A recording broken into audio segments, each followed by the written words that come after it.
Hey everyone, it's Brenda with Stampin' Up! Today let's talk about embossing folders. I had a request to have some help with 3D embossing folders and how to get them to fit through the machine correctly and get the right sandwich. So I thought I would talk about embossing folders. So the first thing I wanted to show you is the difference between a few different embossing folders. So we have a regular embossing folder, and that is, let me get this so you can kind of see, hopefully, better the design here. This is one of the new ones in the annual catalog called Countryside Blossoms. This is a regular embossing folder that is a very thin one, and it makes a subtle impression. Okay, these were the original type of embossing folders. Then they came out with the 3D embossing folders. Okay, this is the cane weave, which is also available in the annual catalog. These are much thicker and they leave a very deep impression. Okay, so here is the difference. This one is very lightly raised and this one is very thick. So you can kind of see the difference. All right, and then there's another embossing folder, which is also a 3D, but this is a hybrid embossing folder. This one coordinates with dies. And so let me just show you this if you don't know. This is a retired set that came with this Love and Happiness stamp set. And what you do is the die actually fits inside this embossing folder, and it just sticks, it kind of snaps in there at some point, but you put your paper in there and it will cut and emboss at the same time. Okay, so that's what that is all about. That's what the hybrid is for. It coordinates with dies. Okay, I just wanted to throw that in there. I think there is a hybrid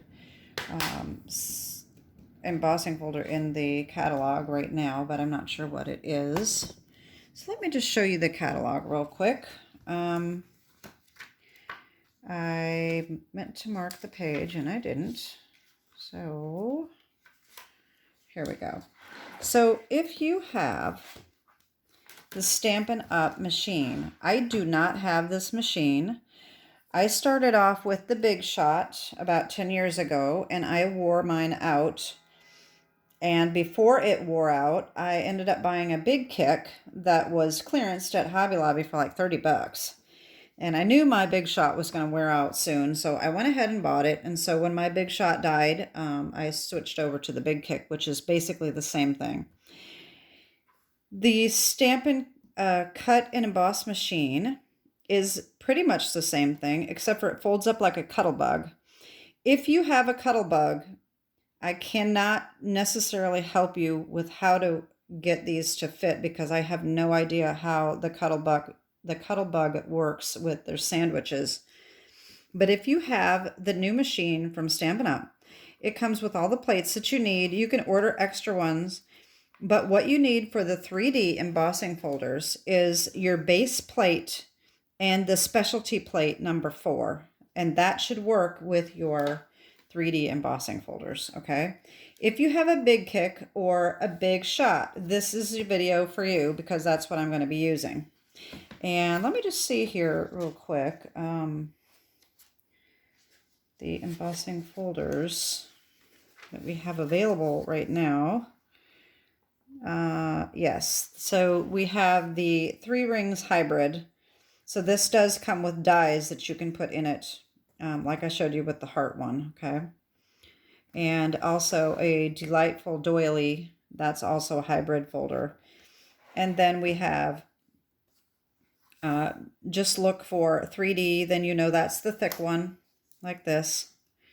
And if it doesn't say 3D, then that is a thinner one like this, okay? So that's that. Now let me bring in my big kick and show you what I have. All right, I had to raise up my phone on a box to get this to fit in here, so I don't have a lot of space.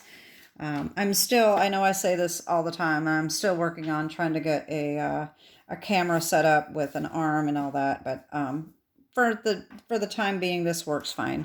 So this is just like a Big Shot. It's got the crank on the side. It just doesn't fold up. It's just like a Big Shot, pretty much the same thing.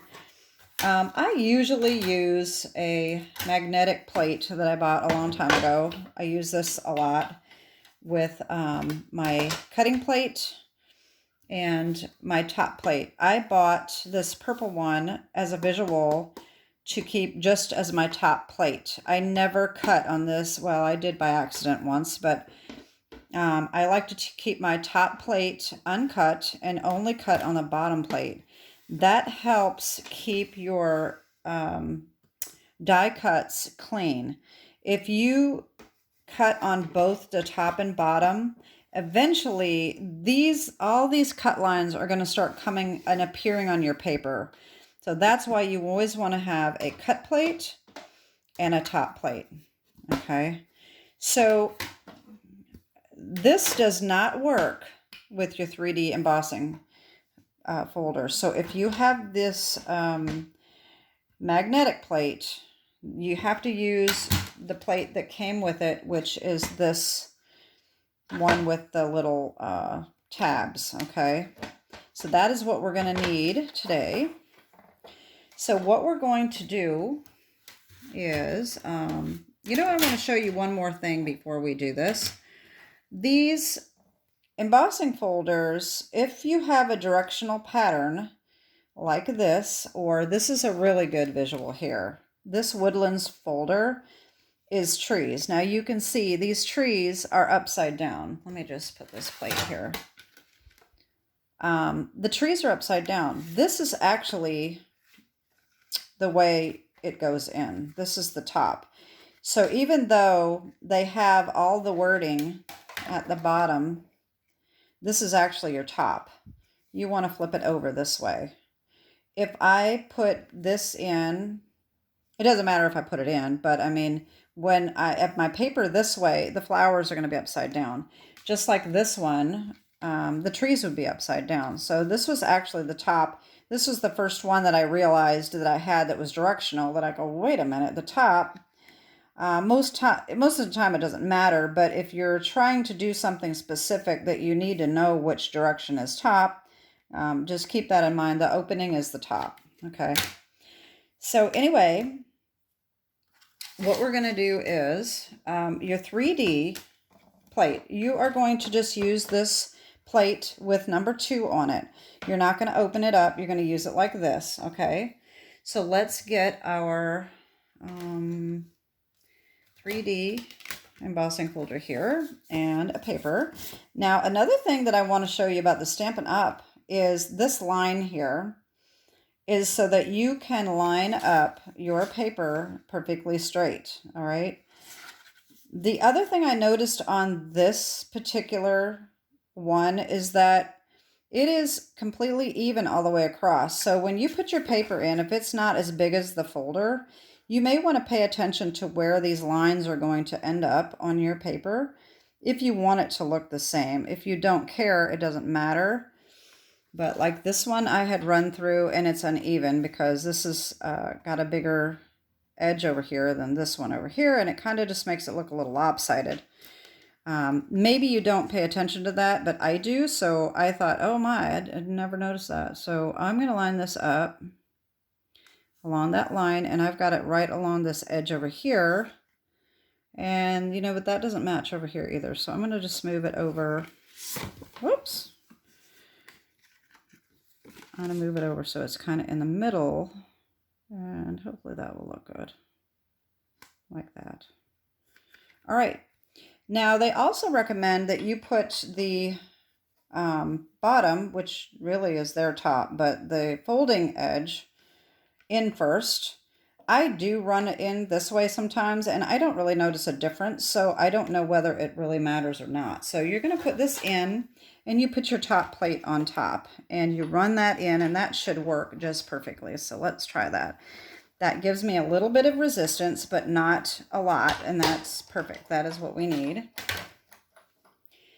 And here we go. That's how you do that. Now your regular embossing folder, okay, we got Country Blossoms here. We are going to use number 1. So you need to open this up. If yours came separately, you just put number 1 or number 2 on. But mine is connected. So we need plate number 1 here. And we are going to need the full sandwich. So we need our cutting plate and top plate. And let me get paper here.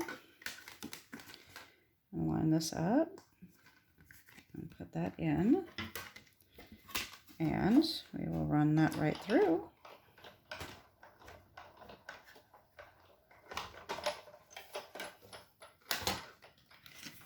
And here we go. There it is. So that's how you do that. I did have another embossing folder I was going to show you. Shoot, I forgot. I didn't get that out. Sizzix has their own 3D embossing folders, and they are really, really thick. And I had a hard time getting those to go through. If you have those, try number 1 with just a top plate. And that should work if you have those. And I'm sorry I don't have that to show you. I totally forgot I was going to do that. Anyway, that is my instructional video for today, and I hope that helps. And I have my hostess code here if you need it. Don't forget that if you ever have an order of $150 or more, you do not want to use the hostess code, because you will earn points back, because that is considered a party. So if you ever want to host a party, keep that in mind, that you only have to have $150 worth of products to be a party, and you earn 10% back. And the more orders you have, the higher it gets, and the higher percentage you get back. So hostess codes are always for under $150, okay? So anyway, that is my video for today, and I hope that helps. If you have any other questions regarding the embossing folders or anything else, let me know. Or if you have any other requests for some kind of video that I may be able to help you or show you how to do something, just reach out to me and ask me, and if I can, I will do it. I do kind of enjoy that. So anyway, that is it. Have a wonderful week, and God bless. Bye-bye.